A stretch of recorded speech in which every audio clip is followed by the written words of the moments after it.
They told us to give a disclaimer. The views expressed on this podcast are those of the podcasters, any guests, and do not reflect any of the management, owners, sponsorships, or employees of thereof.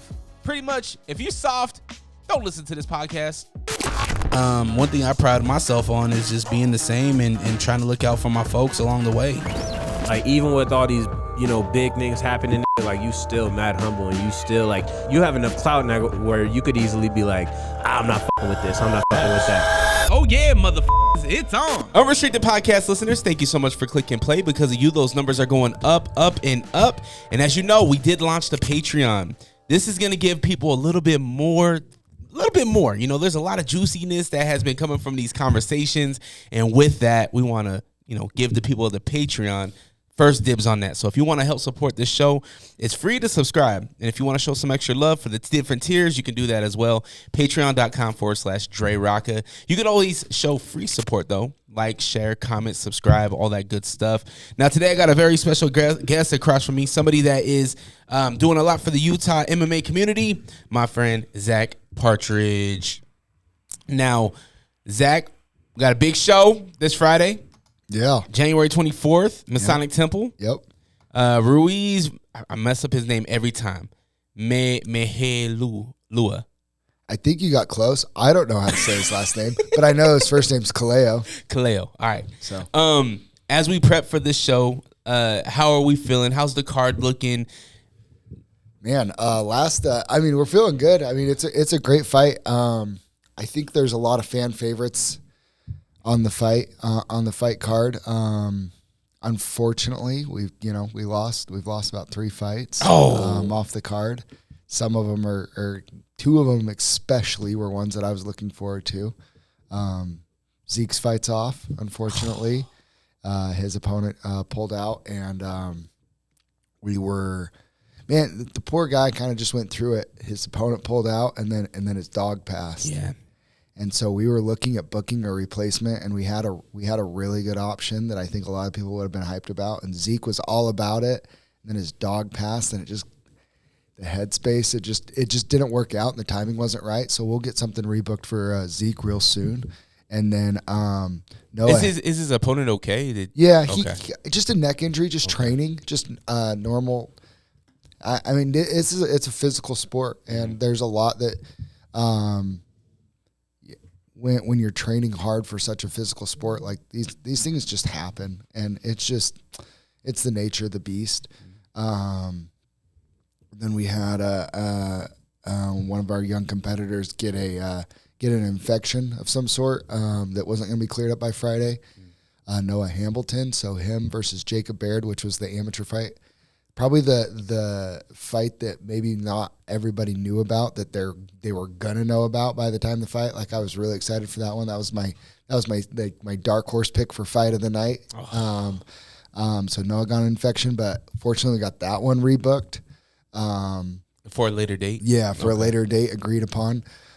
Jacob Baird already had another fight scheduled with Steel Fist, and then so after.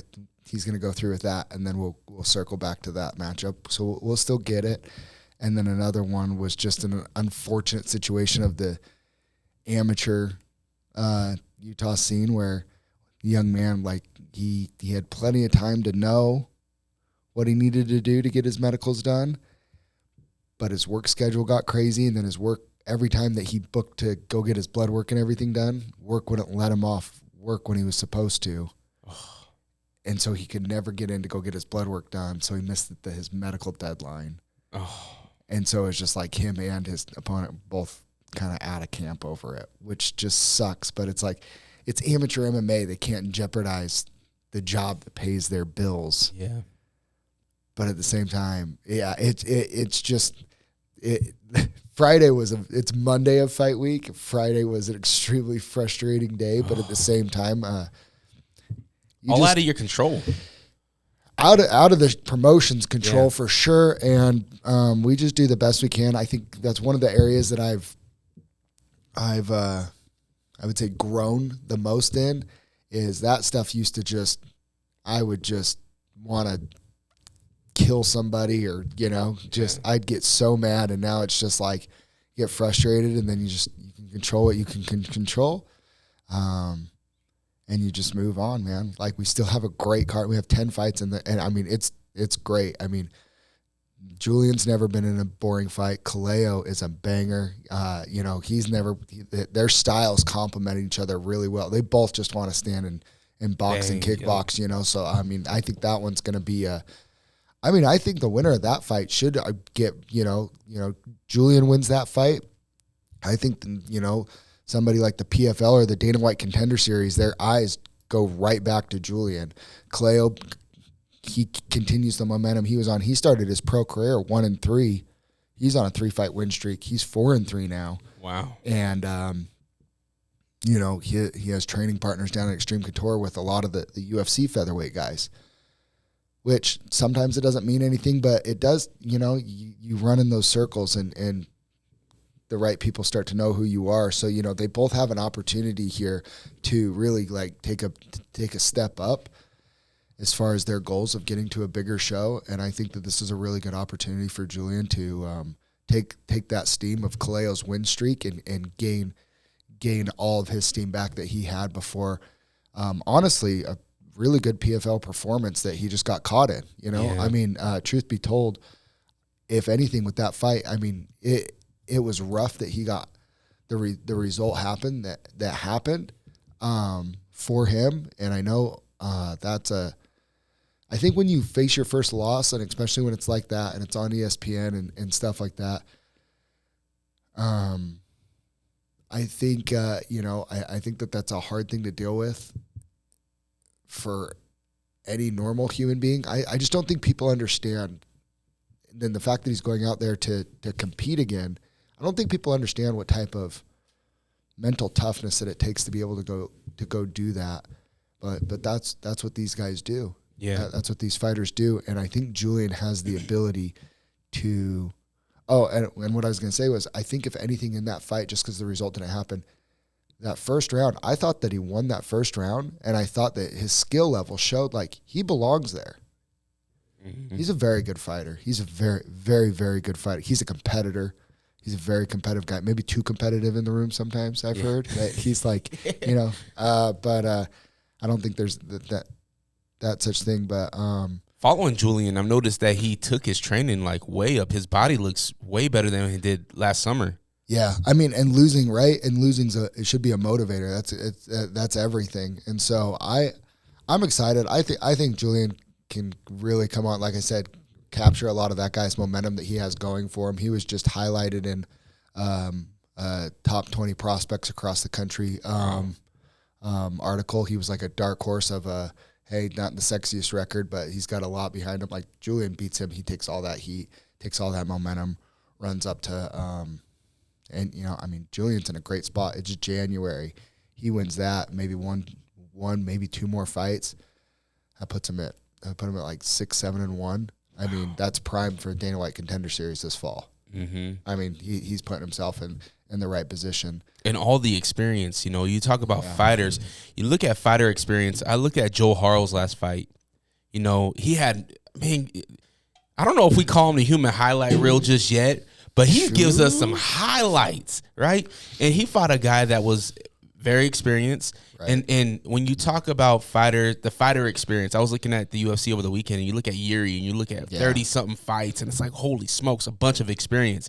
And you could see the poise. You could see this. I had the same conversation with Zeke, where it's like, you look at how Zeke didn't have a lot of patience in some of his fights.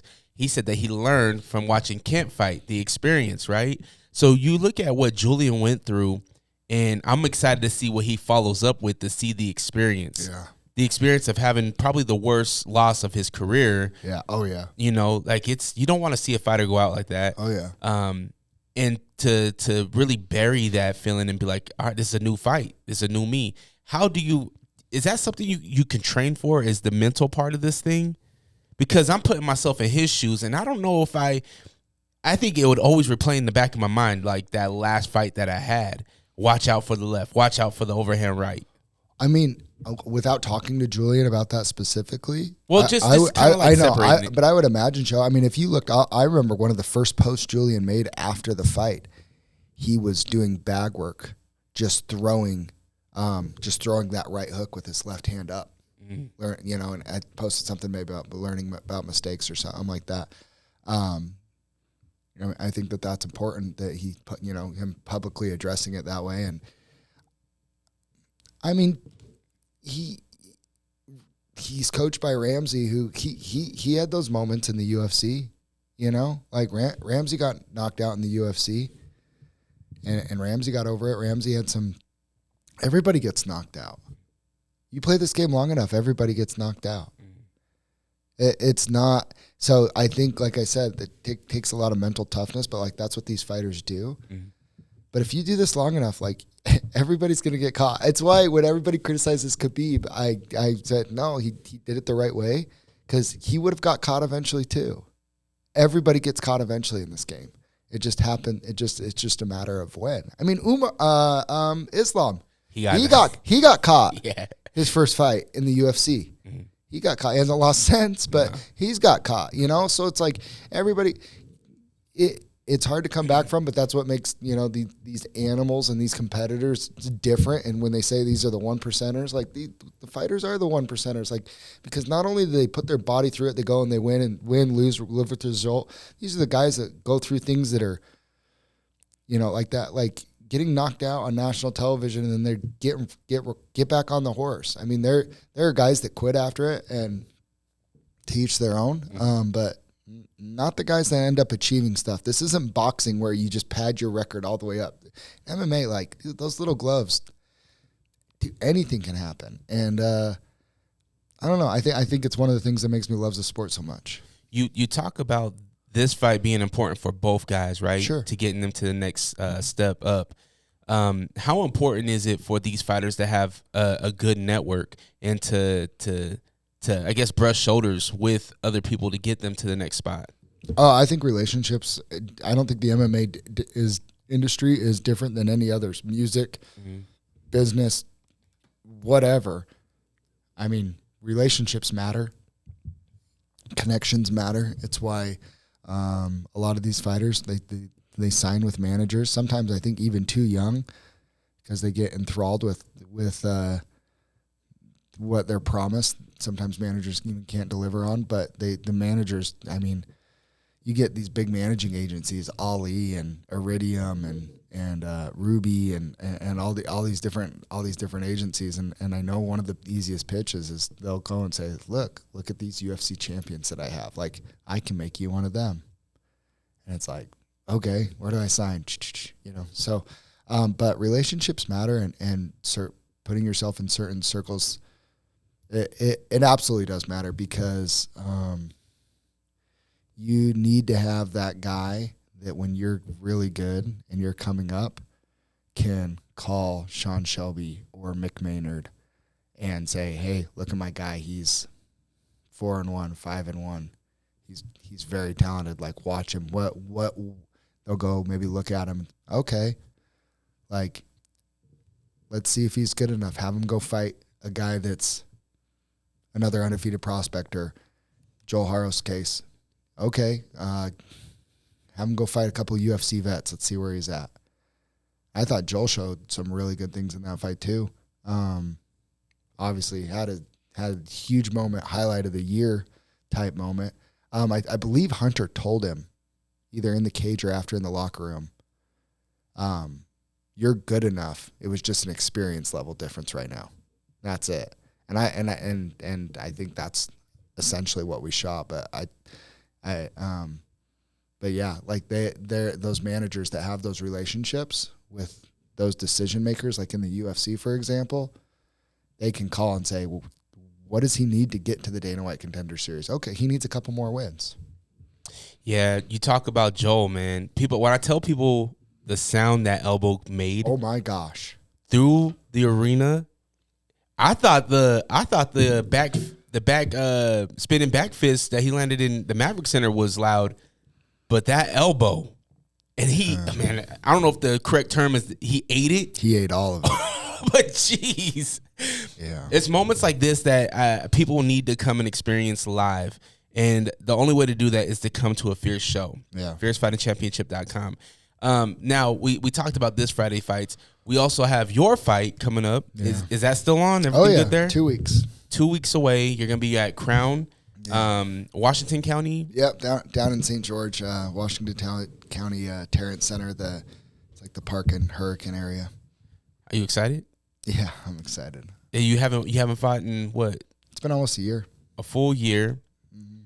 Your first one was it a stoppage? No, it was my pro debut. We went to a decision. That's what it was. And I felt like I won, but judges didn't. It was a close fight. It was not like I felt like I got robbed, but I felt like I won. So just is. So do it again. Your opponent. What should we know about your opponent? What do you know about your opponent? Yeah. So my opponent, he is a teammate of the guy that I fought in my pro debut. I know that about him. He's a Hawaiian kickboxer. He's another southpaw, just like me. So it's my first time fighting another southpaw. So that'll be really fun, interesting, and he likes to come out and he likes to bang. So this is a MMA fight, though, right? Oh yeah, always. Okay, cool. Yeah, I've never done anything but MMA. I'm excited, man. Yeah, I'm excited. It's been a long time. I was supposed to fight in Vegas November 22nd, and I was supposed to fight in Vegas December 4th, and on the Tough Enough card, and things just kept not working out, and it's hard because like I've wanted to fight and get a little bit more active here, as I'm getting towards the end of my own fighting, but I just have to do it around the fierce schedule, so it's a little tricky sometimes. Yeah. I've had some opportunities that I've had to miss because they were on the same weekend as like a fierce card, like an opportunity to fight in Arizona November 16th, but we were up in Idaho Falls. And this is where it gets tricky with you. And I was telling the wife, she's like, "Oh, just text Zach, whatever." I'm like, "Zach's in fight camp. I don't want to bug Zach." Dude, you can text me all the time. I know, everybody else does. I know, but for me, it's like he's focused. He's, I see your training videos with you and the One Hit Boys, and I'm like, man, like. Yeah. I don't want to bug this guy, but I'm glad to see. I love you in fight camp because I feel like we get more of the behind the scenes type of look. Yeah. I mean, yeah. Because it's my journey, right? Mm-hmm. Right then, like I don't care to post about other people's journey because that's their thing and that's their deal. I was just cornering Cole Faust at Steel Fist. He got the win, right? Oh yeah. Oh yeah. 3rd round heel hook. It's pretty sick fight. But so it was kind of like it was all about him. It was really fun to be in camp with him. But and then it was this last week. It was all about him, and now it gets to shift to me. I was just talking to Zeke about One Hit. He said he came down and visit you guys, and we were talking about Hammond Garcia, your boy Faust. Faust, yeah. And I've never met Faust, but I hear you talk good things about him, and just the MMA community is like, this guy he's that guy. He's that guy. So what's next for him? I don't know. I mean, he just fought, so he's he just fought. Luckily, came through. After almost 3 full rounds, pretty healthy. So he just said, we were just talking last night. I'll just kind of focus on my fight over the next 2 weeks, and then he'll figure out something real soon. Okay, so he'll be cornering you. Yeah, I think we've been in each other's corners for every fight for probably the last 3 years. I want to meet this guy. Yeah. Never met him. Yeah. So, okay, so we got your fight coming up. You're ready. Fight's on. Oh yeah. This guy's game. He's not going to pull out. No, that was kind of the big thing. He has a less than impressive amateur career, and he's making his own pro debut. And I there's part of me that thinks it's kind of crazy that he's making his pro debut where he's at. But the other part is I'm just grateful that he's doing it because he is a guy that we're pretty confident will show up and fight. So that's what I care about the most. Yeah, don't overthink it, Mr. Guy. Don't overthink it. Don't Tell him, I had one of my coaches, Jordan Smith, Utah MMA legend Jordan Smith. He's like, "What's his name?" And I'm like, "I don't know." I'd have to look at the poster. I don't know his name. I'm worried about that too much. Yeah, with fighting, you just gotta worry about yourself, right? You just gotta make sure you show up. That's been a big part of this camp. I was I attribute. I'm pretty analytical. I think it goes back to my football days and coaching football and in playing, I was always a big film guy, and I think I watched so much film on my last opponent. I kind of respected him too much in some areas, and that was one thing where I decided this camp I'm just not.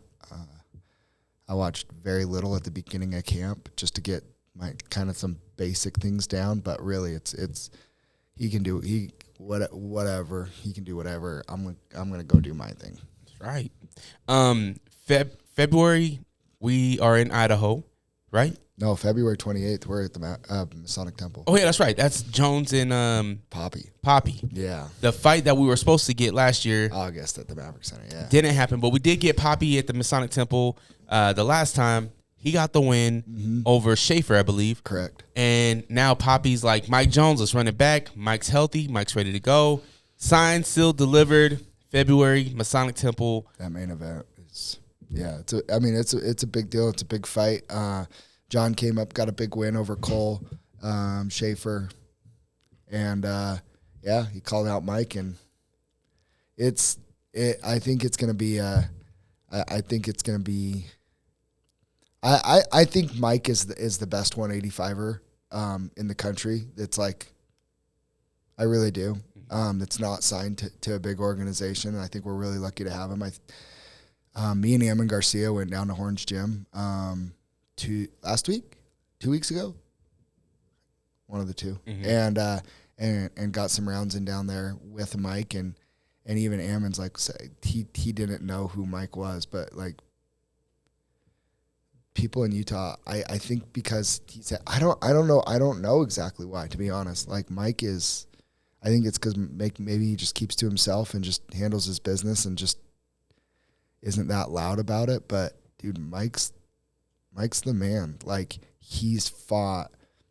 I mean, just because he doesn't have like the super sexiest record in the world, but he's fought Sean Brady, who's one of the toughest dudes and grapplers in the UFC now at welterweight, and Mike fought him on 7 days notice or something like that and cut like 27 pounds in 7 or 8 days and out wrestled him the first round before he his body just kind of gassed out from cutting so much weight so fast and not taking a short notice fight, and fought Kyle Stewart, who was in the UFC a couple of times, and fought Ty Gorder, who's another guy who, like, on the regional scene, not a lot of people are raising their hand to fight. And I mean, Mike's just fought a lot of guys and fought them on short notice, not optimal circumstances. He was just kind of that guy. And dude, he's so good. Like he's really, really good. I think he's the best unsigned 185er in the country. And I know John Poppy, who's been on the Dana White Contender Series and gotten some of those opportunities. I think, Mike views this as an opportunity to beat somebody who got some of the opportunities that he feels like he should have and hasn't yet. It's interesting. In the country, that the weight division though is pretty. It's challenging for guys in that division, right, to get that look. Yeah, I mean, I don't know why, but yeah, you're right. It is. I mean, It's a lot different than the heavyweight division where there's not a lot of them, and the guys that get there, they're making big moves. Yeah. So I don't know. For me, Mike's a small town guy. Mm-hmm. Mike isn't a social media guy. Correct. But Mike is everything, in my opinion, that a promotion would want. He's a great family man. He's a humble guy. He shows up and fights, and he puts on a fight. And just like he's a handsome guy, like he's marketable. I mean, yeah, I don't know. I don't know what it is. I think, but I mean, skill wise, he is the total package. He can take the fight wherever you want. The only good person that beats Mike is Mike, really. But if he comes out and he has Jeremy Horn in his corner, and it's a great guy to have in your corner. And Jeremy and him, they put together a game plan. And if Mike follows it, I think Mike is 4-0 at Horns, or 4-1 in MMA.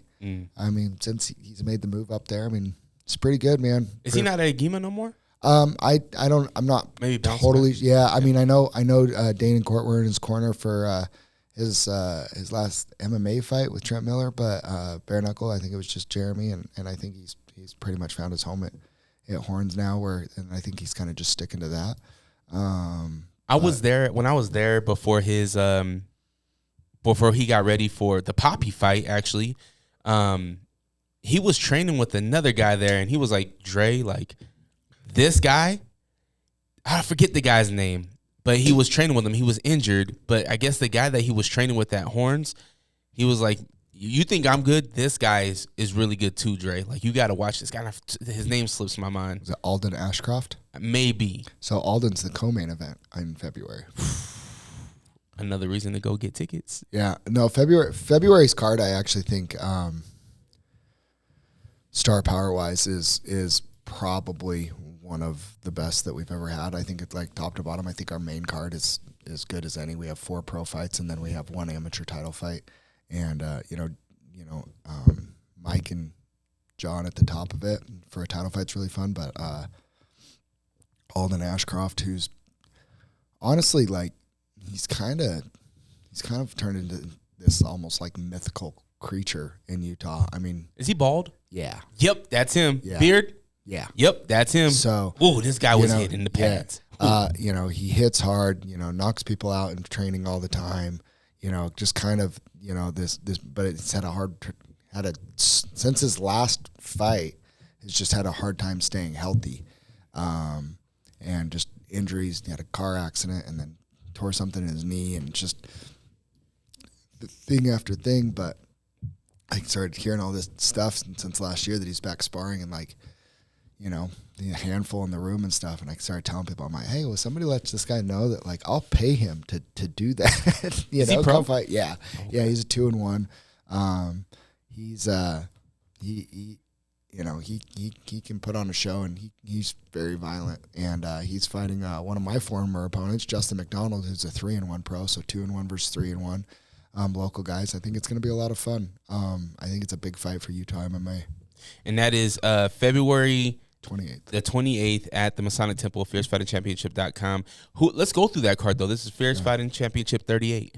Let's go through that card. So we have that. Ammon Garcia's back. Fighting a kid out of Vegas making his pro debut, Jorge Lucinda. Jorge's kind of a tough guy. He's another one that he doesn't have the greatest record as an amateur, but he fought all just monsters. He's just not afraid, and that's the type of guy you have to get to show up against Ammon because there's not a lot of people raising their hand to fight that guy after his pro debut. Oh, yeah. Last September. Really excited to have him back. In 2025, you're going to see this. You're going to see it in January. We have 2 female fights. February, we have 2 scheduled as well, maybe a third potentially being added. I'm trying to really focus on growing women's MMA in our show, so from the MMA lab in Phoenix, there's a amateur fighter, Jenna Williams, who's making her pro debut with us in February against a girl from California. So we're bringing in 2 female pros to fight on the card, to be on the main card. Oh, 2 out-of-staters, though. What's the Utah ladies? That's the goal, right? Okay. Is there's a lot of I was told by another female in the community that, a lot of the girls that do fight, their story comes from going and watching and going, I could do that. And it gets them in the gyms and then it gets them into fighting. And so we're going to try and make a really strong emphasis on making sure that there are, that there's a female fight or multiple on every single card. Love it. Because it just from everything that I've heard, like, if the girls want to feel like that this is something that they can do, some of them just need to see it first. So we're going to just try and make sure that that exposure is on every single card that to help grow women's MMA and help give a platform to these female fighters. Awesome. And then Christian Reyes is 5-0 amateur welterweight. I think he's the best welterweight in Utah, amateur-wise. Not even close, probably the best in the Western region. He's going to be coming up fighting for our vacant title against, his name's Dosam Leon. He actually fought for us back at the UVU card last year. Really tough kid from Idaho. So they'll be fighting, and that rounds out our main card. Unfortunately, we had Logan Taylor defending his belt, who sustained a injury just 2 days ago in practice that won't be able to. But It's a great card, and we still have like What's Talon on this one? Yeah, so I mean, we have 2 former champions on the prelims of this card, which is awesome. Talon Carvalho and Hannah Silva will both be on the card. Yeah, it's a big card. That one's gonna be I think that the tickets will fly and sell out quick on that one. Are you sick of podcasts that just interview people with the same questions and gossiping nonsense? Are you tired of hearing about what's wrong with the world? Can you locate your nearest orphanage? Who cooked the Last Supper? R.I.P. Mr. Potato Head. Seppuku Harakiri. Where is Mavis Beacon? This is Hos. And this is host Beefy. Listen to the Beans and Rice podcast. Exclusively in Braille and all streaming platforms. Patent pending. No pukesters helping me to the left, and no pukesters helping me to the right. Didn't need them then, don't need them now.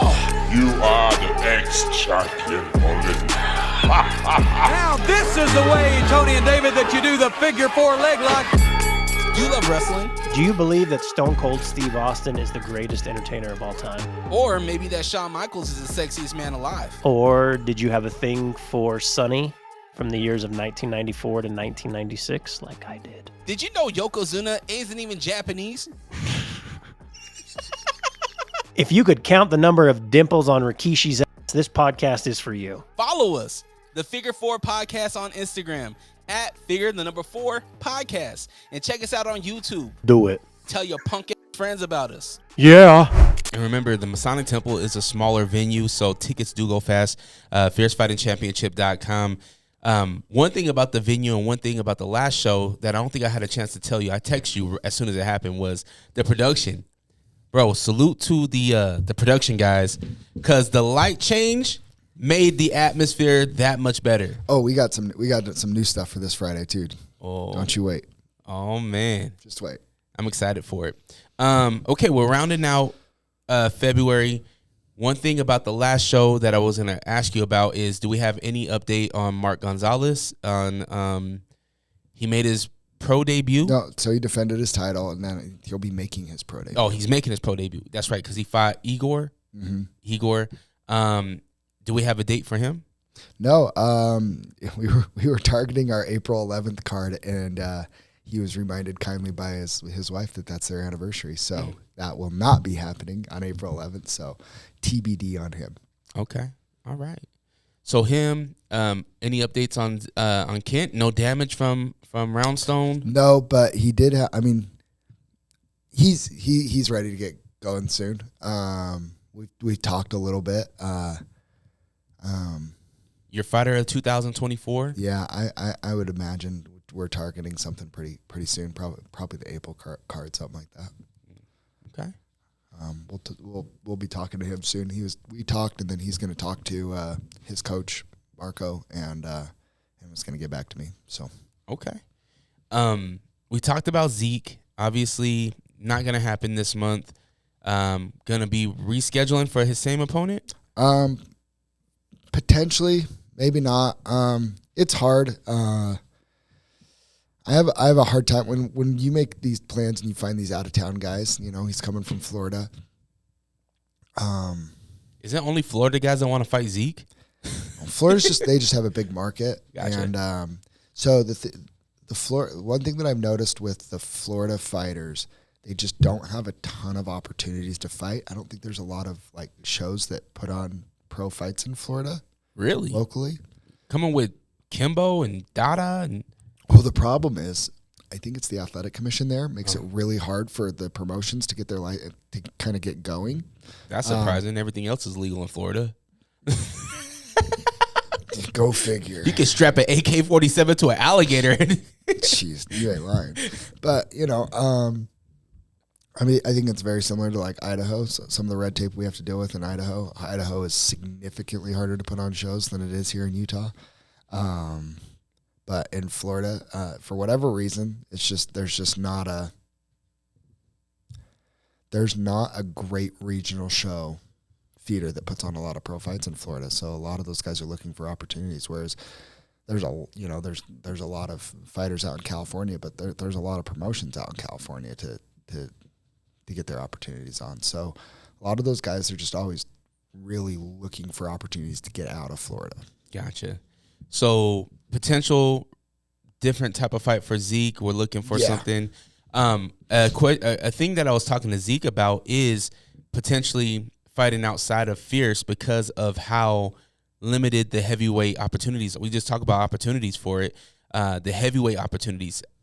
How is the heavyweight division right now? And because out of all the shows we just talked about, we didn't have. I don't think we had talked about a pro heavyweight in February. No, we didn't. So what does that look like right now for us in the heavyweight division? But it's us too, right? Because for a while there, it's mostly just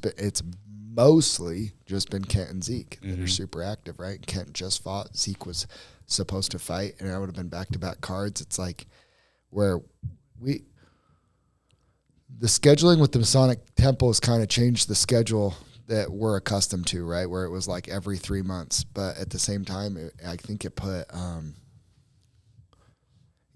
fighting every 3 months is a pretty tall order for a lot of pros. Like to always just be healthy and, take a week off and then hop right back into a camp and stuff. Kent and Zeke have been two of our most active guys, being able to do that, where we'll be going back to the Masonic Temple or going back to the Maverick Center later this year.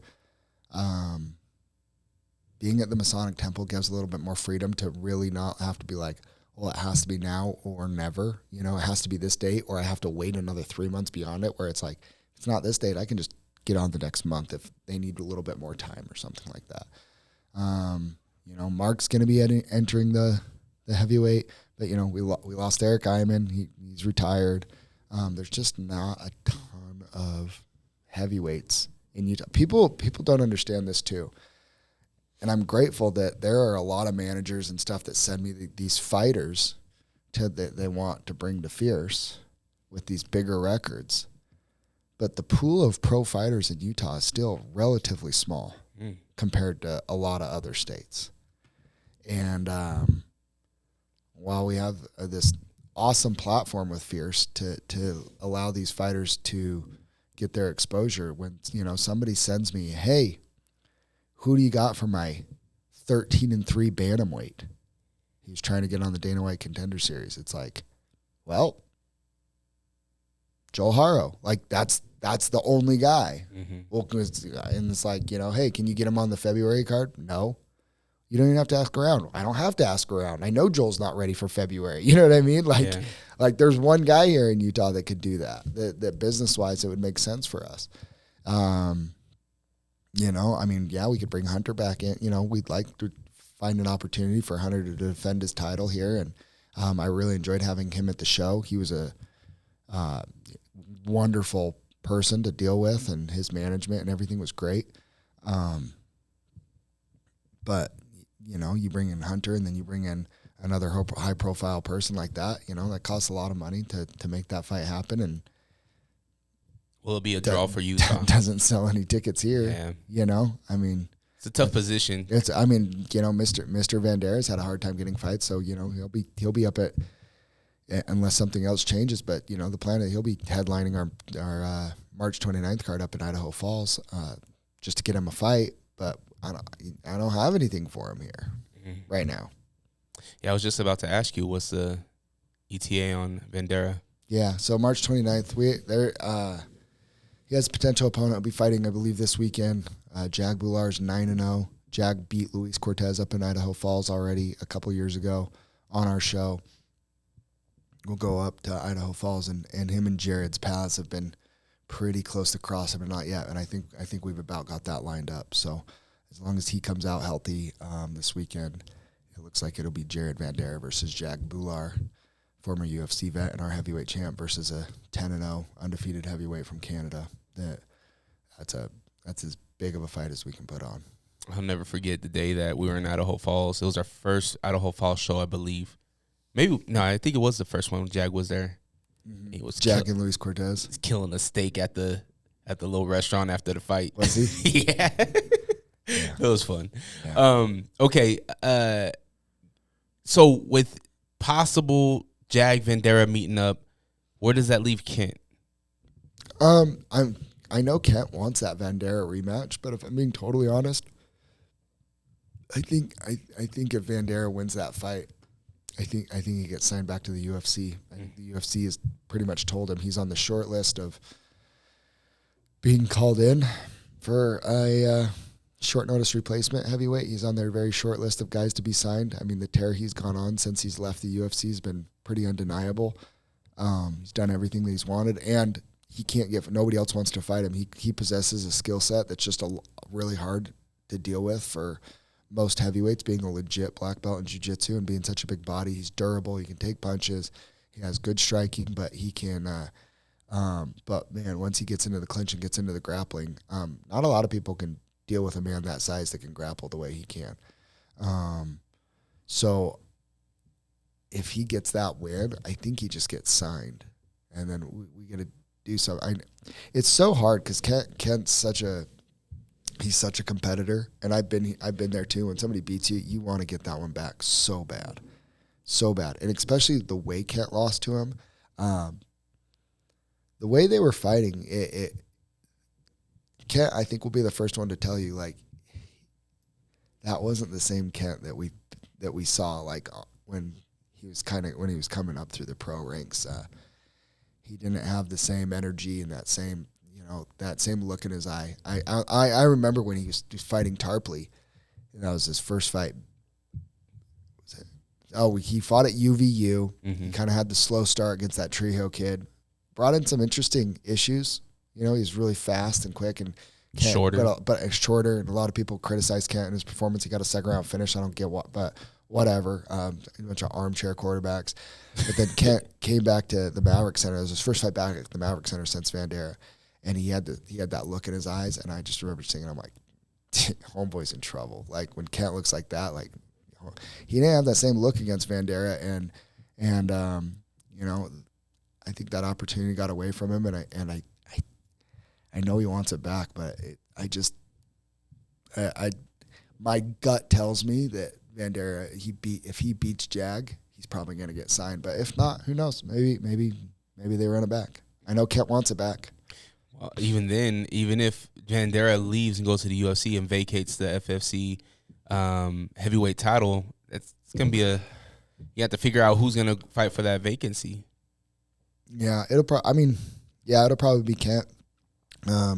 Same thing. I actually did talk to Zeke when we were talking about potentially maybe rebooking something short notice for this January card or the next one or whatever.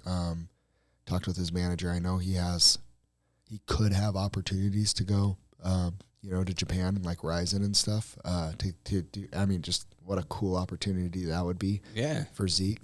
I'll always do whatever I can. The guys that are good business partners with Fierce, and which Zeke and Kent both are incredible ones, I will always do everything I can to keep them happy here. But at the same time, like there are opportunities, other places that are experiences as well. And if traveling is a part of that, it's not like I would ever want to discourage or not support them in doing those things. I absolutely would. So if that's an opportunity for Zeke to go pursue, and that's something he wants to do, I think he should do it. You took over Fierce, was it 2020? 22. 22. It's 3 years. Okay, so 22, you take over Fierce. 23, was it 22 or 23 we ended up going to Idaho? 23. So a year later, you get Idaho. Now we're 2 years separated from taking the Fierce flag and putting it in Idaho. Mm-hmm. At what point do we go to Wendover? I mean, we could, but getting a license in Nevada, we looked into that a few years ago. It's very hard to get that promoter's license in the state of Nevada, so we'd have to do it on the Utah border. But then the Utah side of the border, then we'd have to bring out the Utah Commission. I mean, it's not like we could go into Wendover and still bring the Utah guys, because it's just once it's crossed that state line, now we're in Nevada State Athletic Commission. We could go do an all amateur card and bring in an ISKA, which is some smaller shows do that. They don't do pro. They don't commission over pro fights, but they will do amateur fights. I don't know. There's a lot. There's a bandwidth that our team can sustain. Mm-hmm. And I think we're at our limit right now. So we are looking currently to figure out how to, in a business sense, cost-effective way to add members to our team that we can take care of them and our team, but also continue to grow the show in a way that makes financial sense as a business. I mean, believe it or not, this is an MMA show and it is a business. Mm-hmm. While we're trying to, entertain the fans. So if we can crack that code a little bit more and figure out how to open up some of my bandwidth, Sajan's, Blake's, and add some more people on the team that can show to be reliable, we could potentially look at adding a region or two. We've looked at it and discussed adding a region or two to the show. Because it almost feels like territory but Idaho was so successful. It feels that way. Now it just feels like the Fierce flag can be planted somewhere else, Yeah. And to me, I'm like, Wendover's way closer than Idaho. Yeah. And it's right there. And there's already people there. And it's something that I don't know. I don't know if they have any other shows like it. The only thing I know about Idaho is that they have, old regional bands that go through there. But how cool would it be if Fierce showed up at a casino or something? Yeah, I mean, we've talked about we had a casino in California reach out to us in 2023 to see if we'd go out there. There's opportunities and stuff. It makes sense. The Mamone brothers who are fighting this Friday. Their dad wants Fierce to take Fierce out to Hawaii really bad. And go out to Hawaii, and so it's just. But I mean, just cutting through a lot of red tape and logistics to do it. But I'm not saying no. Yeah. I would love to. I mean, I would love to. It's just like I said, I mean, me and Sajan and Blake, between the three of us, we have our systems and operations that we go through, and it's a lot. But the reality is there's a lot of people that have said, that they want to do more with Fierce. You've been one of them. You do a lot, and you do a lot for very little. And we appreciate you very much for that. And we do that. Most people, when they say, yeah, we want to help Fierce grow and we're going to do this, this, and this. And we say, okay. And we give them some responsibilities to help us out. And usually after 2 or 3 shows, that enthusiasm goes away pretty quick. Once they realize, I think people think that, that they can come and just plug in and get a piece and stuff. Once people get a little bit more on the inside, I think that when they realize this is a lot of a labor of love, and they're not making buku bucks to do this. But I truly believe, and I've believed this since Showdown days. Like, I believe that there is an opportunity for Utah MMA, one, the fighters to get the opportunities, right? And Fierce has created an opportunity for these guys to go from, I mean, you look at Panda, right? Look at him. Look at what he did in amateur, and he jumps to pro. And he has, he's having a cool opportunity to raise in this career that he's sweating over. Zeke, Kent, Joel, like all these guys are getting these cool opportunities, and we're entertaining our community. We created a safe place for our community, and we're getting experience like the Masonic Temple. I've never even thought about going to the Masonic Temple. You know what I mean? And it's just like more and more things. And for me, it's like if you have something that you can offer, something else that you believe in, do it, and do it with enthusiasm. You know what I mean? Because eventually something's got to give. Yeah, I think we're on to a couple really cool really good ideas right now, marketing wise, that I think is going to change the landscape for us a little bit. We're doing some cool things that I think will help. It'll be a big benefit to the show and to the fighters, and creating perks and things for the fighters that'll be really positive. So I think we're moving in some of those directions where we could possibly see by the end of this year that it becomes very realistic to start, maybe going and planting a flag somewhere else. But things just have to be in place. And we did 13 shows in 12 months last year. Oof. And, so when you're saying, let's go to, we get people all the time. I just had somebody in October, maybe September, October, reach out to me, and they were selling me really hard on going and doing a show in Logan, which we looked at doing last year. And it would be this and that, and it would be so cool, and I can get this for you, and I can take care of this for you, and he's telling us all the stuff he could do for us. But the reality is, every time we go to a new place the first time, we lose money. Mm-hmm. Every time.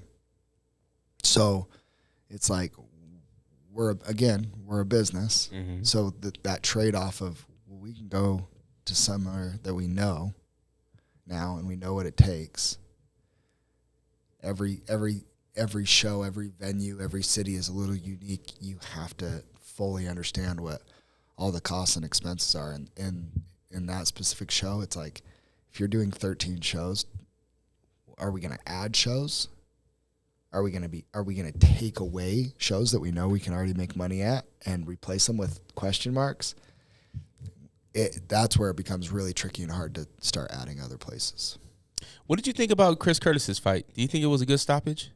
I was pretty vocal about that. I think eye pokes should become an automatic point deduction, accident or not. If your fingers are outstretched and you hit somebody in the eyeball, I think that whether it's an accident or not, I think it should be an automatic eye poke. I think that completely changed the trajectory of the fight. I think Chris' volume and output was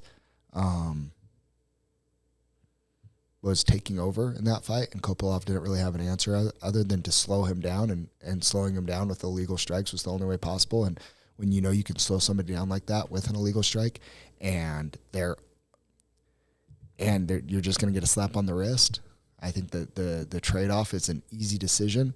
I heard rumors that in Russian, his corners were telling him to poke him in the eyes or kick him in the cup to slow him down so that he could get a break. Phil Rowe, who's a current UFC fighter, he went on a podcast and talked about how when he was on the regional scene, he was getting whooped on early on in an MMA fight. He's getting whooped in the first round, and his corner literally went into the corner and said, "Okay, we have 2 dick kicks and an eye poke.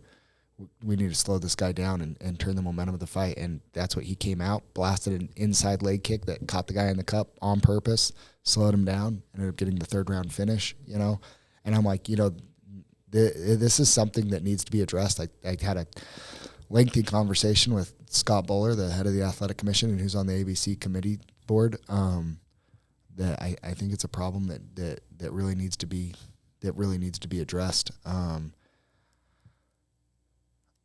I don't think the finish, it's really hard either way. I mean, the way that Chris fell, I can see why he finished it, but there's also a couple seconds left, and Chris was actively working his way back up to his feet when he stopped it. I've seen refs let fighters in a lot worse shape try and survive, so the lack of consistency there is tough. But at the same time, it's a judgment call that only he can make, and he's the one in there. Because everything is at the ref's discretion, right? Correct. Yeah. So I'm not gonna say, oh, that was a horrible stoppage, because only he was in there, could see Chris's eyes, and that's something that somebody told me once is, the ref can actually see their eyes, and there's time. And you only know this if you train and you spar or you fought or whatever. I've hit a training partner, and their body language wouldn't tell you anything, but you see a flicker in their eyes that oh, they're hurt right now. And that's a time as a training partner. Now I'm not gonna hit him again. I'm not gonna blast him again. I'm gonna go to the body, kick him in the legs, whatever. I'm gonna let them recover as a training partner. But in a fight, sometimes you hit somebody and they have a good poker face, but the eyes don't lie, and you can see their eyes kind of flicker. You don't know. I'm going to go back to the November Masonic Temple card. The ref absolutely could have stopped that fight when Talon dropped Logan Taylor for the 2nd time. Mm-hmm. And a lot of people would have said he should have stopped that fight. And if he would have stopped the fight right then, I would have not said that was an early stoppage. But he was the only one in there to see how with it Logan Taylor was. And obviously he was with it enough. He went on to win the rest of that fight and become the AMI champ, right? Mm-hmm. So I would say, you could say he made the right call. But at the same time, if he would have stopped it, I don't think anybody would have argued. Only he can make that call. He's the one in there with the best point of view and the best vantage point. So when you're asking me, do you think that was a good stoppage? I don't know. I wasn't in the cage. I think it was a little early, but I couldn't see Chris Curtis and like where he was really at. I could only read body language. You can't read his eyes that way. But I think there was other issues in that fight before that aren't being talked about enough. And I think the fact that fighters now actively know that they can kick to the cup area and they can poke in the eyes and just get a slap on the wrist. I think it's an issue in MMA that's going to continue to grow and become an even bigger issue as coaches are now openly strategizing in a way to say, hey, these are fouls that you'll get slapped on the wrist for, like poke them in the eye. You know, you can mess up somebody's vision for the rest of their life. Well, I think it was the Jamal Yuri fight. I think it was Jamal poked Yuri in the eye, I think. And then it was a vice versa, and then Yuri got him in the cup or something. Yeah. But nobody lost the point. And I think it was Herb. He was like, yo, guys, like, keep it clean. At what point do you start taking points away? So I would say all eye pokes. Because here's the thing. If you say don't poke somebody in the eyes, but if you do, you're just going to get like a hard warning or whatever. You'll see it. They'll get like these. This is, the Herb will say it all. This is a hard warning. Like, don't do it again. No, just take the point. Like, you're changing the outcome of the fight. Take the point. Does that change judging too, though? Like, if it stops and a warning is given, does that change the... I have no idea. I wonder how judges look at that. I have no idea. Honestly, I think point deduction should be... I think they should take points off missed weight. I think if you missed weight, you should start if you miss weight, I think you should start the first round down 10-9. Wow. That would change a lot of stuff. So it's like you now have to win 2 of the 3 rounds or get a finish just to get a draw. Starting a fight with a handicap. I think it should. So I think if you miss weight, I think you should start down the very first round. I think you should start down 10-9. I think, yeah. Is that a promotions call or is that an athletic commission call? It's an athletic commission thing. I talked to I've talked to the athletic commission here about it. I feel that way. I feel like all eye pokes should be an automatic point deduction, and I think because we're told we're responsible for our weapons as fighters. So I think, and then I feel pretty strongly that if a kick is thrown and it strikes the cup that was careless. I mean, so there's times too, like I'm left-handed. Most of the time I'm sparring against somebody or fighting somebody that's right-handed. If we each throw an inside leg kick at the same time, odds are somebody's getting kicked in the cup. Mm-hmm. It's just a timing thing, and it's an unfortunate thing about 2 fighters in an open stance like that can just happen. That just is, right? Nobody's aiming for anything. I'm aiming for a target. He's aiming for a target. We're both moving. It just lines up. It just happens. No problem. That's an accident. But I truly believe that even on the second one of those, on a second foul of that, I think a point deduction. But I think if there's a time where somebody's a stationary target and they throw and they just miss, period, 1 point every time. To play devil's advocate, how do we know without a replay though? Because there's guys that say they got kicked in the cup and it was just really inside leg, or it's an eye poke, but nah, it wasn't. It was a straight jab to the face. Sure, but I mean, I think most of the refs are pretty good about that too. You can tell if the fingers are out or not, right? Like somebody will get like, we've seen it at Fear. Somebody's like, oh my, poked in the eye, like, it was a heavyweight. Yeah, Daniel Lavalu. Yeah. But the ref knew. He's like, no, his fist was closed. And then replay confirmed it, right? So that, I mean, the refs are pretty good. I mean, you can see if it's an outstretched hand or a closed fist, right? But sometimes like, you know, you'll hit or like a knuckle will graze and that feels like an eye poke. That's not an eye poke. I'm talking about the defensive, like hands out and your fingers are out. That's an eye poke, right? Not like it sucks. And even like in punches or like in like, there'll be like even grappling, like a hand will come by and a thumb will catch the eye or whatever.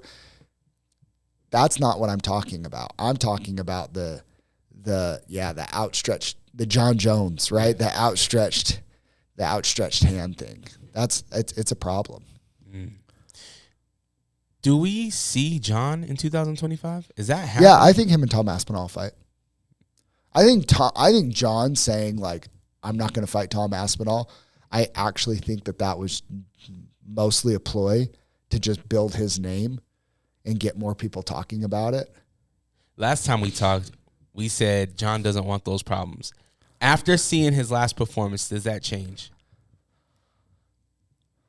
I think John is smart enough to know, just like we said it earlier, everybody gets caught eventually. And I think John knows he is playing especially fighting these younger guys, he's going to get caught eventually. And Tom is very well good enough to catch him. John's good enough to beat Tom. I'm not saying if they fight, Tom will 100% beat John Jones.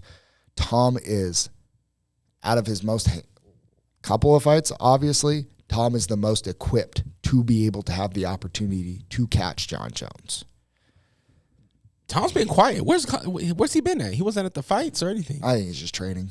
I think he's getting ready for the John Jones fight. He's taking it serious. Yeah. He better. He better. It's hilarious. He better be. He better be taking that serious. Yeah. So I think John. I think that fight happens. I've heard that John wanted a guaranteed $30 million, and that the UFC's willing to do it. So give the people what they want. I mean, there is not a fight that I want more in 2025 than John Jones, Tom Aspinall at heavyweight. Because if John wins, it's like, boom, done. If Tom Aspinall wins, in my eyes, it doesn't take away anything from John or his legacy. It just catapults Tom Aspinall to this, okay, now maybe he can be the GOAT, but when it's all said and done. But, dude, you got to do it for the next decade. Yeah, I think the casuals don't really know about Tom Aspinall, and I think this is the rub he needs. Yeah. I think if he gets this rub from John and he wins, I don't like that's the biggest thing is I don't think it really takes away from John Jones' legacy ever. Mm-hmm. When people because he's like undefeated or never been beaten or whatever. This is MMA. Like, this is what happens. Eventually you lose. And if you do the Khabib where nobody ever really beats you, like, that's great too. But it is crazy because there is still this consensus that Khabib, like, while he was so great, like, nobody considers him the GOAT. Mm-hmm. He had 3 title defenses. Nobody considers him the GOAT. So it's like he left the people wanting more so they won't, like, fully give him his flowers. And I don't blame him for what he did. I mean, you look at he beat Conor, Poirier, Gaethje, finished all 3 of them. Like, that's a pretty good 3. If you're going to only do 3, that's a pretty good 3. And it was guys at their top, at their best. Yeah. It wasn't guys that were, at the decline. It was guys at their best. I mean, that's peak Poirier, that's peak Gaethje. Probably not peak Conor, but I mean, Conor's reign was only 4 years? Maybe 2. Like, really, like his rise in reign was like 5. Yeah. Like, so, yeah, I mean, it was, the reason why it's like, nothing changed. John to me is always going to be, he's the GOAT, but like, just imagine if he would have like not gotten in his own way and how good it would have been if he would have been active that whole time. Like fighting like once or twice a year that whole time and not missing out on those. His records would have been absolutely untouchable. But he has the best resume of anybody. Mm-hmm. And it's not even arguable. Like, it really isn't. Like, I love Mighty Mouse. I think Mighty Mouse is my GOAT for what he did. I think pound for pound, he's the greatest martial artist to ever fight in the cage, with GSP right below him. I love both of those guys, but John's resume at light heavyweight and now heavyweight is untouchable. But if Tom beats him, it doesn't take away anything from John's resume. He's at the tail end of his career. That's what's supposed to happen. It's that passing of the torch. And the one thing that I hate about what John said when he's like, I'm done fighting these younger guys. Man, imagine if Shogun Rua said, no, I'm not letting this 22-year-old kid come and try and fight for my belt. No, I'm not giving him that opportunity. That would have sucked. Yeah, it would have sucked. What if Shogun would have said that? So for John now to be like, no, I'm not giving this kid. I want the Alex fight because that's dude. It's because you take Alex down and you submit him in 2 minutes. It'd be fun to see though. He'd be just the hype dude, though. Dana will not do the Alex fight because Alex absolutely could catch him or something, but dude, John beats Alex. I think John beats Alex, and it's not that hard for John. The styles, because John's such a good wrestler. Yeah, really good. I mean, look at what he did to Cormier. At the time, I don't think Cormier had ever been taken down. No, he hadn't. And he took him down, 3 times, 4 times that fight? Yeah. But the fight that we always wanted that we never got was him and Rumble. Rest in peace, Rumble. And I feel like in the heavyweight division, that's kind of the way I feel about him and Francis. That was the fight I wanted to see. Francis would have been fun. Don't get me wrong. I think the Rumble fight would have gone very similar to DC and Rumble. You know? I don't think it would have been. I don't think that would have been that hard. Rumble looked really bad. I don't think it would have been that hard for John to just take him down and just submit him, just like DC did. Yeah, but it was at the prime, man. They cool. they don't did get me wrong. The beef, and they got all scared. That was funny. That was great. I love Rumble. I'm still on UFC 5. If whenever Hunter, my oldest son, whenever we play UFC 5, if we do light heavyweights, I'm always going to Rumble. Yeah, I love Rumble. I'll pick Rumble when he picks Francis or Derek Lewis at heavyweight even. What's going on with Kevin Holland? Is Kevin Holland, dude? Where are we at with him? He's lost 4 out of 5. You know what the problem is with Kevin Holland is? He thinks he's way better than he is. I mean, he got the 1 submission. Cost me so much on DraftKings when he submitted Chiesa. I think that's the problem with Kevin Holland. So there's things that I really like about Kevin Holland, but there's things that it was really cute and fun before, but it's almost like his ego. His energy is so weird. Did you see him on the Jackson podcast with Rampage? I didn't see it. He was talking smack, him and Rampage were legit beef, getting heated with each other on the podcast. Oh wow! And he was trying to flex on Rampage a little bit, and he said something weird. He's like, I don't really care about this fight, and he was down that this guy that just came from what was it, one. Oh, the guy that he just fought. Yeah. He's downplaying, he's not that good. He even said he's if he submits me, that would be shocking. His ground game is not that good, and it's maybe your ground game isn't that good. Maybe just because you fight 5-6 times a year, maybe you should go just train and try and get better in some areas. He's always going to be long. I mean, the fact that he doesn't fight at welterweight because he's just not disciplined enough with his diet and doesn't like to cut weight. It's dude, he's not even trying to be a champion, which is something that's really, there's things that I like about, I like that Kevin Holland will just fight anybody. He's a short notice guy. He's super active. He's smart. He's figured out hey, guess what? Fighter pay, if you want to make more money, you got to fight more. You can't just fight 2 times a year and then complain that fighters don't make enough money. If you think about, I think we've talked about it here, but it's a camp is typically 8 to 10 weeks. Mm-hmm. So if you fight twice a year, you're only working 20 weeks out of the year. What do you do in the other 32 weeks? And then you're complaining you don't make enough money as a fighter. Yeah. What are you doing? If you're healthy, you should be fighting 4 times a year minimum.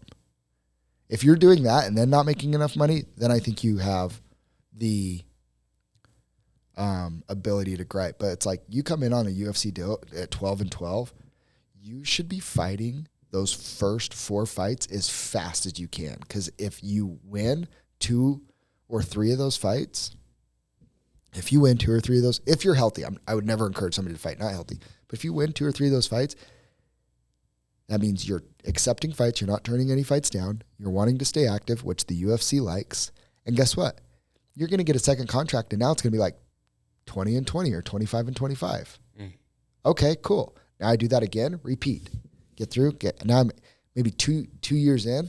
I'm 8 fights through, and now I'm coming up on my 3rd deal in the UFC, and I'm starting to make 30 and 30 or maybe, 35, something like that.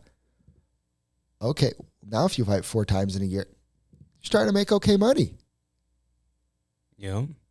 You know what I mean?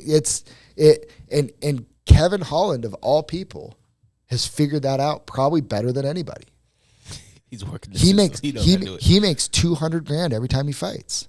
Dang. I don't think he does a show and a win. I just think it's a $200,000 flat. So he tries to fight 5-6 times a year. Smart. Is he making pretty good money? That's pretty good money. Oh yeah. I'd sign up for that.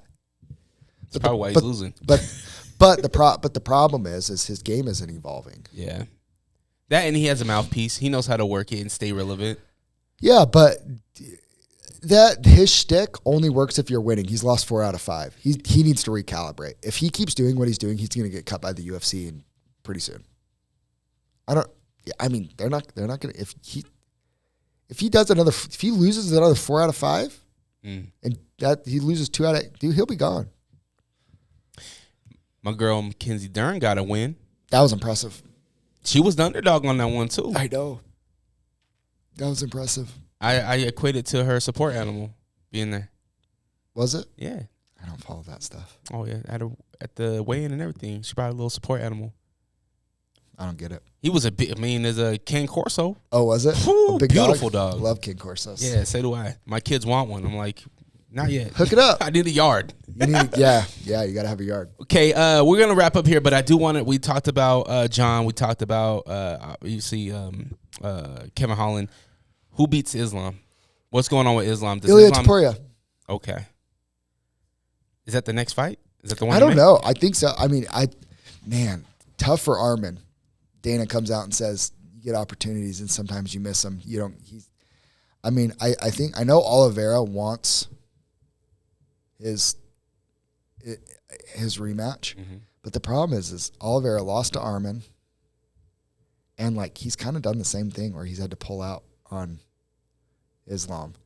I think we're in a real spot here where if Topuria starts pushing really hard, I think he's going to get it.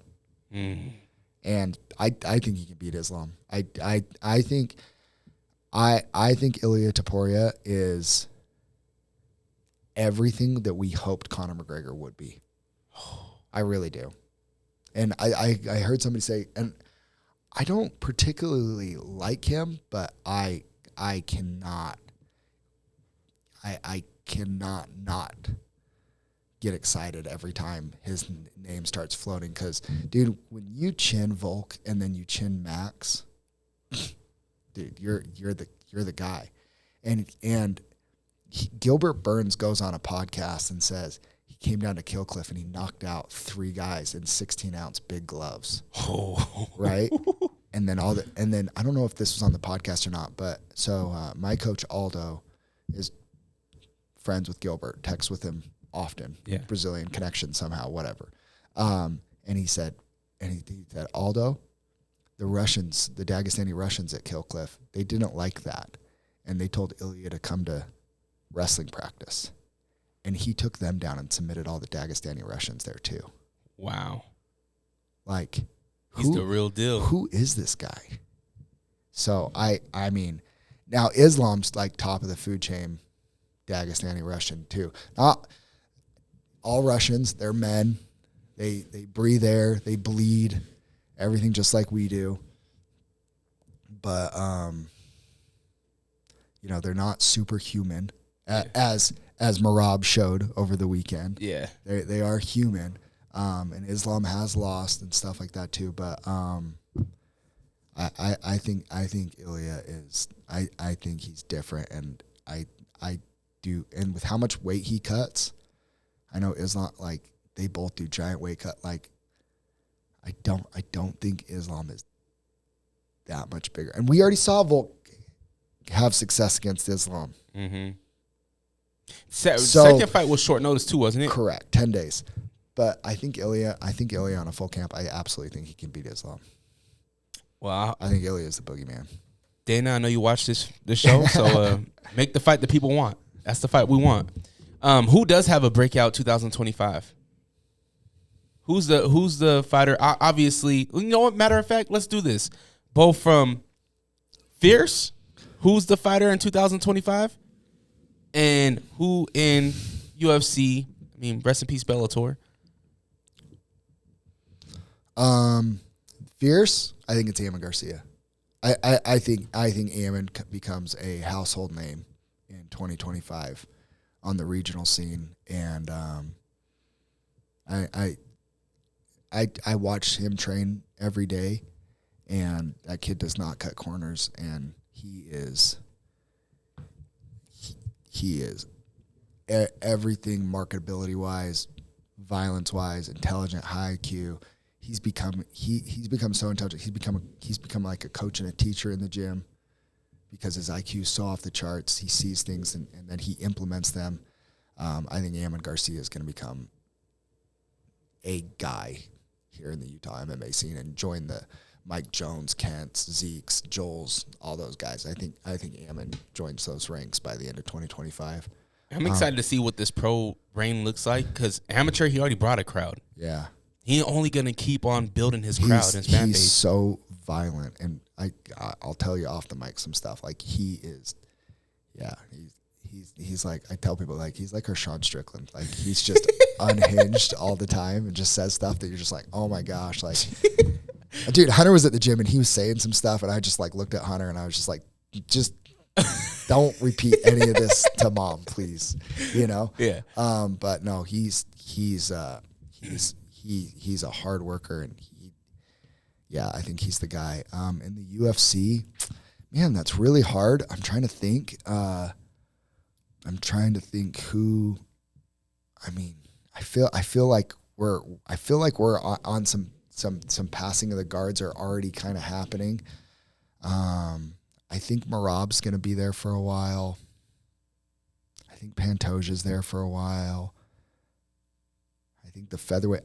I mean, Diego Lopes has already been there, but like if Ilya moves up to 55 and vacates the 45, like I think Diego could start a reign at 45. I mean, Ilya's already obviously arrived. I think Shavkat is the guy at welterweight. Carlos Prates has already arrived. I mean, maybe he goes into superstardom. I think he could be the welterweight champ by the end of the year.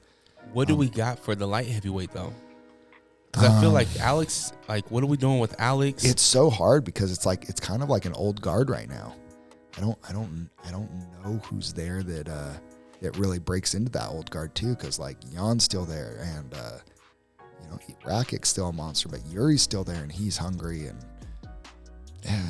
maybe Chimaev, but like he's already arrived. Tom Aspinall, like the era, like the official. If Tom beats John, maybe it becomes. This is Tom's world, and he becomes the new pound for pound, guy. And I don't really see any heavyweights that really can push him. Like you got to have those like rivalries or whatever, like Tom's already like what built John was he beat all those legends. Yeah. Like Tom doesn't have that, and I don't really think he has anybody to push him as a rivalry. Like DC and John, they kind of pushed each other too, right? And so it's interesting. I'm sure. Who knows? Somebody could have nobody knew who Topuria was, 4 years ago when he was just first knocking people out. That's true. That's very true. Well, man, the future is bright for MMA and especially Utah MMA. Fierce Fighting Championship. Obviously, we have the fights this Friday. We also have February, March. We have a big year this year for Fierce, and I love that there's so many different things being added to a great product. So fiercefightingchampionship.com is how you can get tickets to any fight, even go and watch some of the old pay-per-views. Great pay-per-views to watch. Where can we follow the podcast with Blake and the social medias? Yeah, it's on YouTube. Everything's at Fierce Fighting Championship on YouTube. Go get a subscription. We're doing more stuff with our app. We'll be coming real soon. Go download Fierce Fighting Championship app to watch the pay-per-view, and then pretty soon our whole library and stuff is going to get moved over to the app too. So that'll be good. Awesome. All right. I appreciate you, Zach. Hey, good luck on the fight, man. Thanks, brother. Make us proud. Yeah. If you want to help support this channel, help support this show, again, we have the Patreon. If you want to see some juicy content, including talking about MMA, including why Zeke left Fight City. That's up there if you want to hear about that. Patreon.com/DreRocka, DRERAWKA. But as always, if you just want to share, like, comment, subscribe, that's free. Go share a fight. Go find your favorite fighters. Share their content. Share their fights. Drop a comment. Let them know what you liked about the fight. Go and do that as well. Have the day you deserve. Protect your light. We're out. Peace. What kind is that? I know you with the range, man. When are they going to cut you a deal? Rainbow sherbet. Man, I have been trying for a while. I think you'd be a perfect candidate. Or me. Nobody drinks more of these than me. Not only are you like, you really support the product, but you're an athlete. I know. They're not interested. I've tried to get them to sponsor Fierce, and I've tried to get them to sponsor myself, and I'm like, give me a bulk deal. Yeah. Like, I'm not asking for much. I drink them every day. Remember when the Red Bull girls used to go around and like give Red Bull at events and stuff? Yeah. Like, they don't do that. They don't do that. They should, though. They should. It is what it is. Maybe I should stop drinking them. Find somebody else.